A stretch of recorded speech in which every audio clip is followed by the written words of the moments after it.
gets her name from the Alabama Indians. The Alabama Indians. So in December 1819, Alabama was formed as a state. Why was Alabama formed as a state? Cotton was king. If you are here to talk about systemic racism, you're here to talk about the plight. You cannot have civil rights without the Civil War. You cannot have civil rights without talking about these people, these intelligent, very smart, articulate folks that were kidnapped and marginalized and dehumanized and brought to Montgomery, Alabama. In 1808, the transatlantic slave trade was over. So what did they do? They became very, very smart and decided to take slaves out of, or Africans that were enslaved from the north, from Virginia, Mississippi, New Orleans, southern states. They were all brought right through this tunnel, right through here. So there's a little gospel song. Now, ladies and gentlemen, let me tell you now, you can't come to Alabama and not go to church at least once.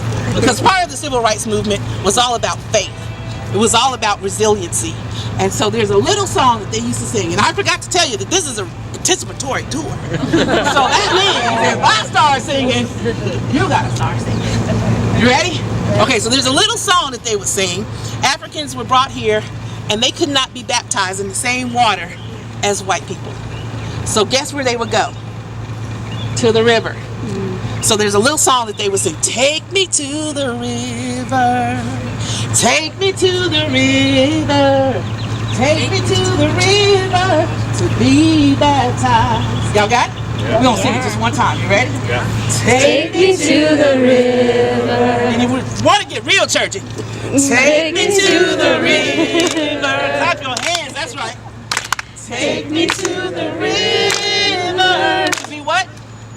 To be baptized. None but the righteous. See, black people were saying, look, y'all ain't right. None but the righteous. None but the righteous. Y'all ready? None but the righteous shall see God.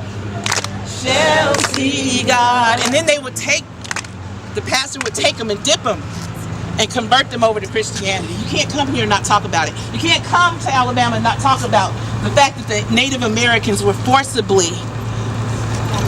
off of their property. Up this street right here, about 20,000 Native Americans were forced off of their land. You cannot come here and not talk about the Indian Removal Act. You cannot talk about the systemic slavery, racism that transpired as early as 1814. At the top of Alabama, we have what is called the Fort Payne area. That was our Trail of Tears. So as you go along this 1 hour tour, sorry it couldn't be longer, but as we go along this 1 hour tour, keep in mind that you're on sacred grounds.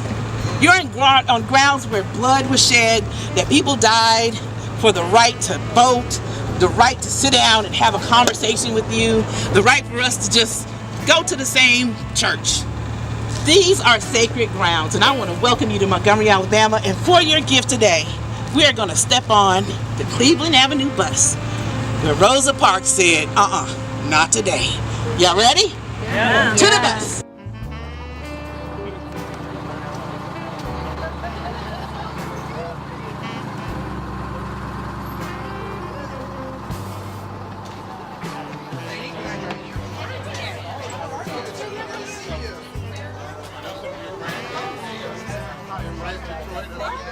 In 1860, we do have a new president by the name of President Abraham Lincoln, who basically ran his campaign on abolishing slavery.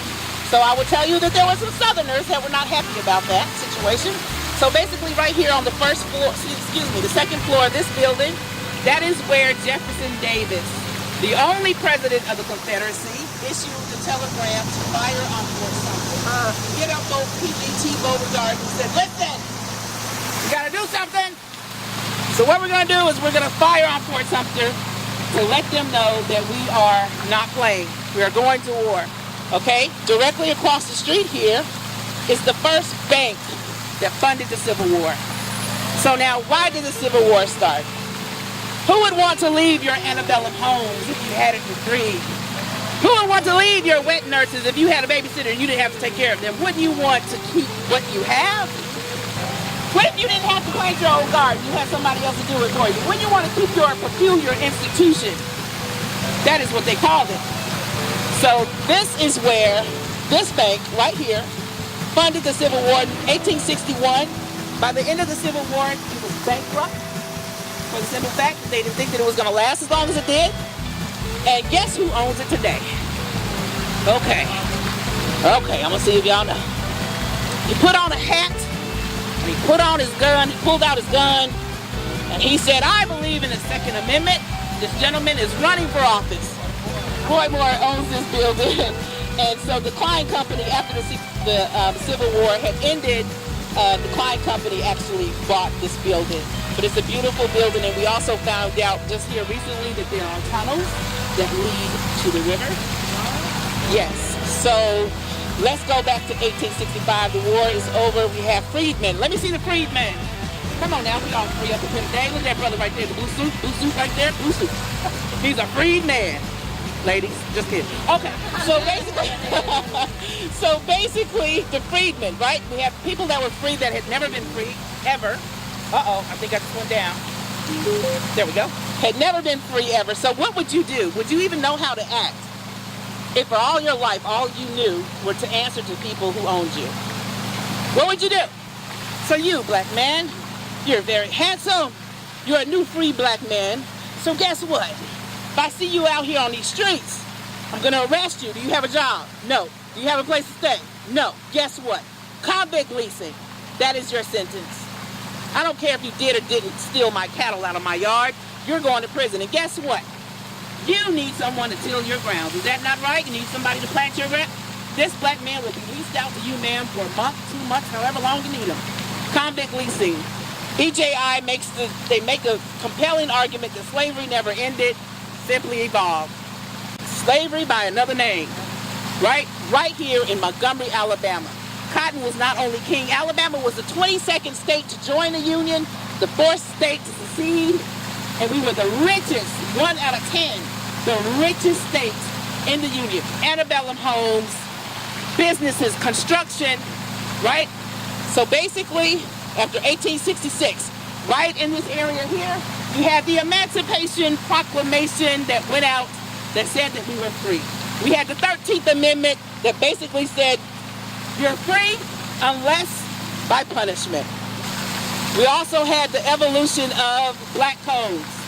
Black man, sir, you cannot stay on the side of the same side as a matter of fact, this man. You cannot look him in the eye. You cannot be on the same street as this lady right here.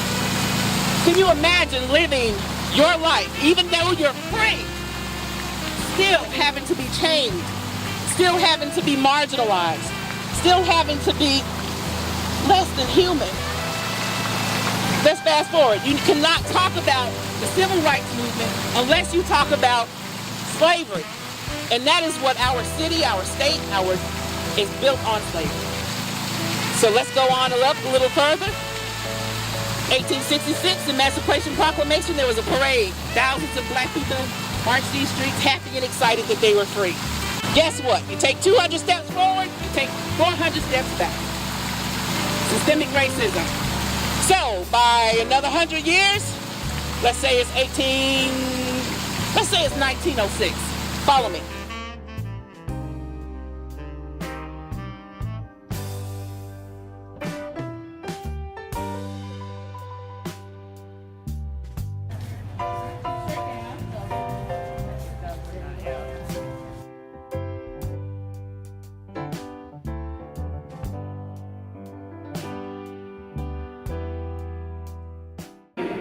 Remember I said art was a way to really continue this legacy of dehumanization and marginalization of these people. Right on our city seal, as of 2011, the seal says the cradle of the Confederacy. You all saw that? And the birthplace of the Civil Rights Movement. They did that 7 years ago.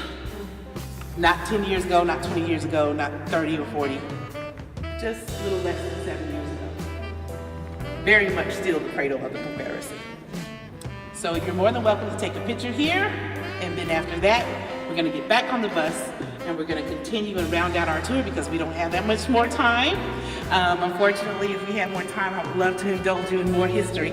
But as we go through, we're going to make our roundabout down towards the place where you all will be eating.